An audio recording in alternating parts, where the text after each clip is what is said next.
အဲ့ဒီကိသာဂေါရမီဆိုတာပိန်ပိန်လေးနဲ့ခေါင်းပေါ်ဈေးတောင်းတင်ဈေးလက်ရောင်းရင်းနဲ့တထေးတယောက်ကသိမ့်ထားတဲ့ရွှေတွေကကံကုန်တော့ရွှေတုံးကမီးသွေးတုံးဖြစ်တယ်မို့လားမီးသွေးတုံးဖြစ်တော့စိတ်ငြင်းချင်းနဲ့သူ့တငယ်ချင်းတွေတိုင်ပင်တော့ဟာဒါဆိုရင်မင်းတငယ်ချင်းအိမ်ရှိချပြီးမီးသွေးတွေရောင်းမီးသွေးဆိုလားဝယ်ရင်မရောင်းနဲ့ရွှေဆိုပြီးလာပြောရင်မင်းယောက်ျားလေးဆိုရင်တော့မင်းအိမ်ကသမီးနဲ့ပေးစားမိန်းကလေးဆိုရင်တော့မင်းအိမ်ကသားလေးနဲ့ပေးစားဒီလိုမှားထားမီးသွေးဆိုပြီးအိမ်ရှိချရောင်းလူတကာကလာပြောအမလီတထေးနဲ့ကွာအရှက်မရှိတိုက်တဲ့မီးသွေးနဲ့မလိုက်တာမီးသွေးရောင်းရတယ်လို့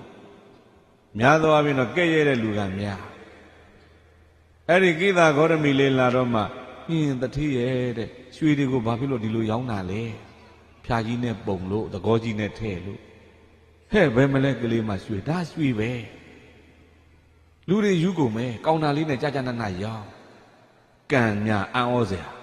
ကောင်မလေးကြီးဘက်ကကြည့်တော့ဗာလဲရွှေတထေးကြီးဘက်ကကြည့်တော့မီးသွေးဟုတ်လားဘယ်မှာတော့ရွှေကဒီမဲ့ဒါရွှေမဟုတ်လို့ဘာကြီးတော့ကလေးမလေးလက်နဲ့လက်ထိလိုက်ရောအဲ့ဒီမှာမီးသွေးတုံးကရွှေတုံးပြန်ဖြစ်တာပဲ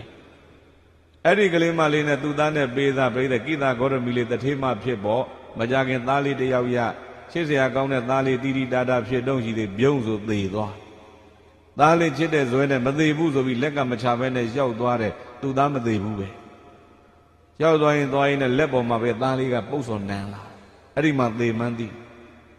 သေရင်လည်းပဲမသေးသေးရှိရမယ်ဆိုမသေးသေးလိုက်တော့အိမ်နဂါကပြိတဲ့ဒီအတုပါကြီးခေါ်လာတာဘယ်ကျေနပ်မလဲနောက်ဆုံးလူတယောက်ကညီးမသေးသေးကတော့ဖယားစီရှိနိုင်တယ်သွားဆိုတော့ဖယားစီသွားဖယားစီသွားပြီးရှာရင်းနဲ့ပြိတဲ့ဖယားကမုံချင်းသေးသွားရှာမုံချင်းသေးရရင်ငါကုပေးမယ်ပြောသလေမုံချင်းသေးကလည်းမသေးဘူးတဲ့အိမ်ကဆိုလိုက်ရှာရင်းနဲ့အကုန်သေးဘူးတဲ့အိမ်ကြီးဖြစ်အဲ့ဒီမှာတင်ပြတဲ့တန်ဝေကရတယ်မလားတန်ဝေကရသားလေးကိုယ်တိုင်ကြိုပြီးဖယားထံပြန်ဘိက္ခုနီမဝိယဟန္တာမကြီးဖြစ်ကျမ်းထမ်းတဲ့အဝတ်ကိုဝတ်ပြီးတရားကျင့်တဲ့နေရာမှာအသာဆုံးဣတရက်ဟာသူရတာပဲသူတော်ကောင်း